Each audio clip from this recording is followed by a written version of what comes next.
ఒక మంత్రి గారు అయితే దొంగతనం చేస్తే రాజకీయ కక్ష ఏంటి, అదేంటిది ఏంటి అని మాట్లాడుతున్నారు. నేను చేశానని చెప్పని మీకు ఆధారాలు ఉన్నాయా? ఎలా మీరు నేను దొంగతనం చేశానని మీరు మాట్లాడతారు? ఇన్వెస్టిగేషన్ కంప్లీట్ అవ్వలేదని చెప్పనేమో మీ పోలీసులే చెప్తున్నారు.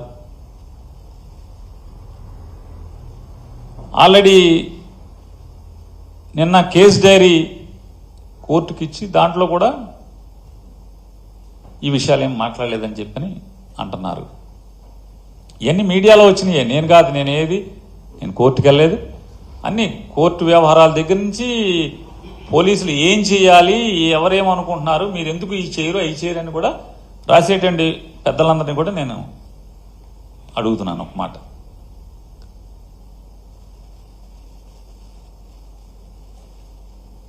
కేవలం అద్దెకి ఆశపడి గోడౌన్ కడతమే తప్పితే అద్దె వస్తుంది, దాని మీద లోన్ ఉంది, ఓ 3 ఏళ్ళో 4 ఏళ్ళకో లోన్ తీరిపోతే తర్వాత ఖర్చులు పోను వచ్చేది ఉంటే సరే చచ్చిపోయే వరకు బతకడానికి సరిపోద్దని కట్టింది తప్పితే తప్పుడు పనులు చేద్దామని కాదు కదా. నిజంగా తప్పుడు పనులు చేయాలంటే ఇదే కావాలా? ఇది చేస్తాడు ఎవడన్నా? ఇది చేస్తారా? ఇప్పుడు నేనేమన్నా పిచ్చోడినా, లేకపోతే హ్యాబిచువల్ అఫెండర్నా? నేను అలవాటు పడిపోయినటువంటి నేరస్తున్నా?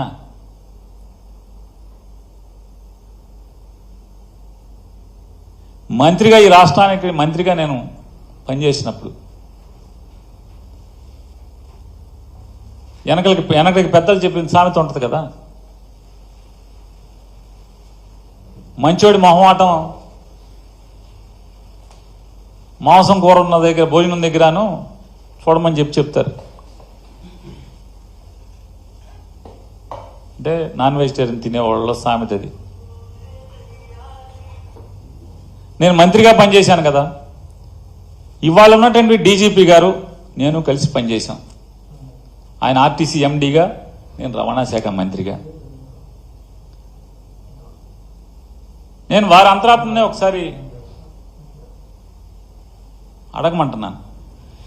మనం కలిసి పనిచేసినటువంటి ఆ కాలంలో పేరుని నాని అనేవాడు మీకు ఎక్కడన్నా తప్పుడు పని మీకు చెప్పటం కానీ, లాభాపేక్షతో మీకు ఒక ఆదేశం ఇవ్వటం కానీ, మీ మీద ఒత్తిడి చేయటం కానీ, లేదా పాత డీజీపీ గారు కూడా ఉన్నారు, రిటైర్డ్ డీజీపీ గారు కూడా, వారిద్దరూ నేను కలిసి పనిచేశాం. ఏనాడన్నా ఒక తప్పుడు పని, కక్కుర్తి పనికి మీ మీద ఒత్తిడి చేయటం, మిమ్మల్ని అడగటం, మిమ్మల్ని ఆదేశించటం ఇప్పుడున్నా జరిగిందా? నా క్యారెక్టర్ మీకు క్షుణ్ణంగా దగ్గరగా చూసిన అధికారుల్లో మీరు ఉన్నారు. లేదు, రవాణా శాఖలో 100 మంది అధికారులు ఉన్నారు. ఏ అధికారి నన్ను అడగండి.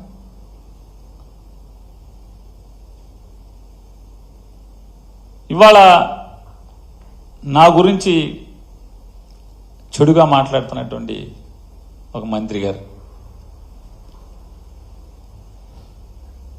ఆయన తల్లకిందులు తపస్సు చేసి చేయని ప్రయత్నం లేదు. నా భార్య జయసుధ మీద కేసు కట్టించడం దగ్గర నుంచి ఆవిడని అరెస్ట్ చేయడానికి ఎంత ప్రయత్నం చేశాడో అంత ప్రయత్నం చేశాడు. కానీ ఏ మాటకు ఆ మాట దీంట్లో చెప్పుకుని తీరాలి. చంద్రబాబు నాయుడు గారు మాత్రం అతను ఎన్నిసార్లు కలిసినా, నాని భార్యను అరెస్ట్ చేద్దామని చెప్పి ఎన్నిసార్లు కలిసినా ఆయన మాత్రం పొరపాటును కూడా మైండ్ ఏమన్నా చెడిందంటే ఇంట్లో ఆడవాళ్ళకి అరెస్టులు చేయటం ఏంటి? మన టార్గెట్ పేరు నానిగాడు, ఆయన వేసేయండి అంటే, కాదు సార్ ఆడు కొడుకును కూడా వేసేయాలి సార్,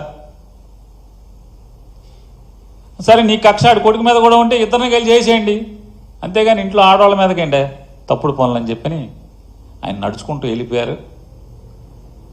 ఇది అధికారులు ఉన్నారు సాక్ష్యం, ఎమ్మెల్యేలు ఉన్నారు సాక్ష్యం, టీడీపీ ఎమ్మెల్యేలు కొంతమంది ఉన్నారు, అధికారులు కూడా ఉన్నారు.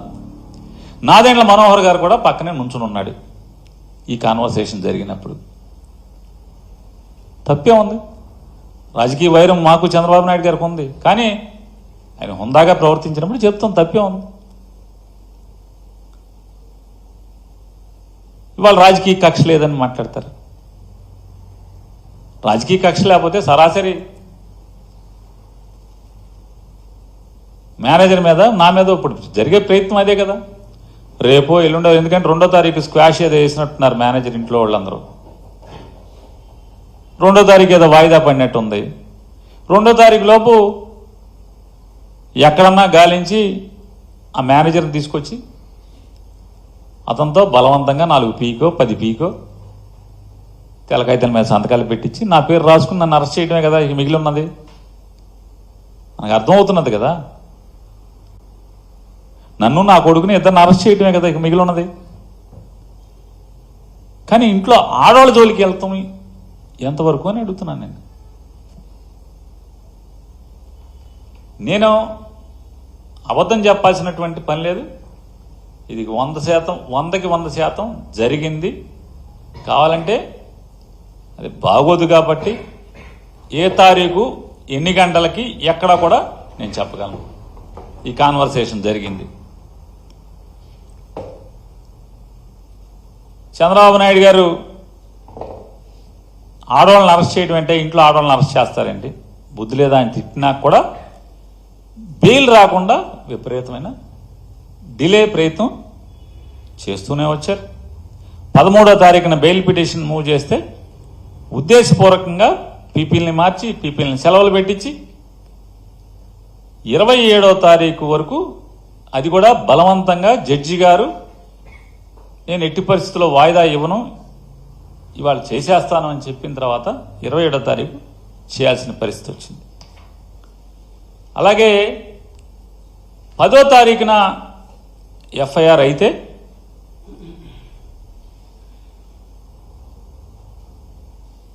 ఏం చేయాలి? వెంటనే పోలీస్ ఇన్వెస్టిగేషన్ చేయాలి కదా. ఏ ఇన్వెస్టిగేషన్ చేయలేదు. చివరికి 3 రోజుల తర్వాత 11, 12, 13వ తారీఖు 13వ తారీఖున రాజకీయ ఒత్తిడి మేరకు వెళ్ళి మేము తాళాలు ఇస్తామని చెప్పని మా అడ్వకేట్లు చెప్తున్నా సరే బలవంతంగా తాళాలు బ్రేక్ చేసి దాంట్లో ఉన్నటువంటి సరుకుని అగ్రిమెంట్ ప్రకారం అదంతా కూడా జాయింట్ లైబిలిటీ.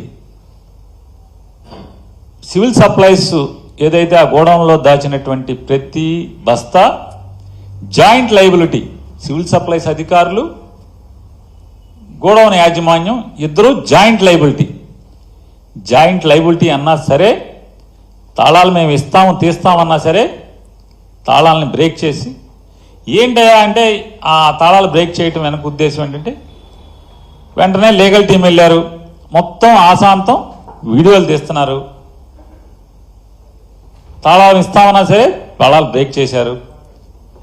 వెంటనే ఆ ప్లేడర్లని తరిమి కొట్టడానికి శత విధాల ప్రయత్నం చేశారు. పాపం స్వామి భక్తి పారాయణుడైనటువంటి ఇన్వెస్టిగేషన్ ఆఫీసర్ గారు, సర్కిల్ ఇన్స్పెక్టర్ గారు ఎంత బెదిరించినా అదిరిచ్చినా ప్లేడర్లు మాత్రం మా పని మేము చేస్తాం, నీవు ఇష్టారాజ్యంగా చట్టవిరుద్ధంగా అగ్రిమెంట్కి విరుద్ధంగా మీరు తాళాలు బ్రేక్ చేస్తారు కాబట్టి స్టాక్ మాకు నువ్వు ఇక్కడ ఏం చేస్తావు అని మాకు భయంగా ఉందని చెప్పని నీ దురుద్దేశం, నువ్వు పొలిటికల్ ఒత్తిడి. ఎందుకంటే మాట మాటికి ఫోన్ వస్తుంది, పక్కెళ్ళి మాట్లాడుతున్నాడు, ఫోన్ వస్తుంది పక్కెళ్ళి మాట్లాడుతున్నాడు, అసహనం భరించలేకపోతున్నాడు. భరించలేకపోగా పక్కన ఉన్నటువంటి పోలీస్ కానిస్టేబుల్ ఎస్ఐలతో వీళ్ళు ఉండగానే అసహనంతో తిట్టుకుంటున్నాడు ఆ అధికారి, పోలీస్ అధికారి. ఈ లాయర్ నా కొడుకులేమో ఎల్లరు మన వదిలి బెదిరించిన అదిరించిన వీళ్ళేమో ఆపలేకపోతున్నాం, వీడియోలు తీస్తున్నారు. ఆయన ఫోన్ చేసి లోపల ఎట్టగొట్ట గంజాయి మూట పెట్టమని చెప్పి ఆయన చెప్తున్నాడు. సావలేకపోతున్నాం అనేమో అతను అసహనంతో అతను తిట్టుకుంటాడు. ఆశాంతం చివరికి సీలేసి వాళ్ళు అక్కడి నుంచి వెళ్ళేంత వరకు కూడా వెళ్ళిన ప్లేడర్ల 10 మంది కూడా వీడియోలు తీస్తూనే అన్ని రికార్డ్ చేయడం జరిగింది. అంటే ఎలా ఉంది రాజకీయ కక్ష అనేది దానికోసం మీకు ఇవన్నీ వివరిస్తున్నాను. అనిపించవచ్చు ఇందులో కొంతమంది విశ్లేషకులు కూడా చర్చ రోజు ఇదే పని కదా మొత్తం అంతా రాష్ట్రం అంతా కూడా. ఆ విశ్లేషకులు కూడా ఏమంటున్నారంటే పేరు నాని ప్రతి సంక్లిష్టమైన దానికి లేదా ప్రతి పార్టీకి ఎదురు దెబ్బ తగిలిన దానికి వచ్చి మాట్లాడతాడు కదా, ఇందులో ఎందుకు మాట్లాడడం అని. ఖచ్చితంగా నేను మాట్లాడదామనే 15వ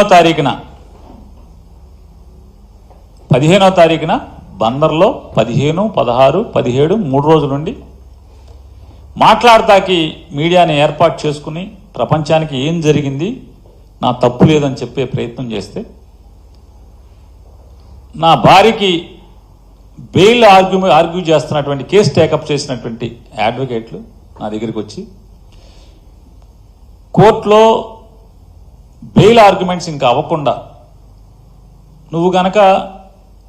నువ్వు మాట్లాడితే రేపొద్దున కోర్టుని బెంచ్ని ఇన్ఫ్లుయెన్స్ చేస్తానికి మాట్లాడుతున్నాడు ఇదంతా కూడా అని చెప్పని వాళ్ళు వాదించడానికి అవకాశం ఉంటుంది. నువ్వు మాట్లాడద్దు బెయిల్ ఆర్గ్యుమెంట్స్ అయ్యే వరకు అని చెప్పని నాతో గట్టిగా వాదన చేశారు. నేను కూడా వారికి చెప్పాను, ఇప్పటికే రాజకీయంగా కక్ష సాధింపుతో శీలాన్ని హననం చేసే కార్యక్రమం పెద్ద ఎత్తున జరుగుతుంది. నేను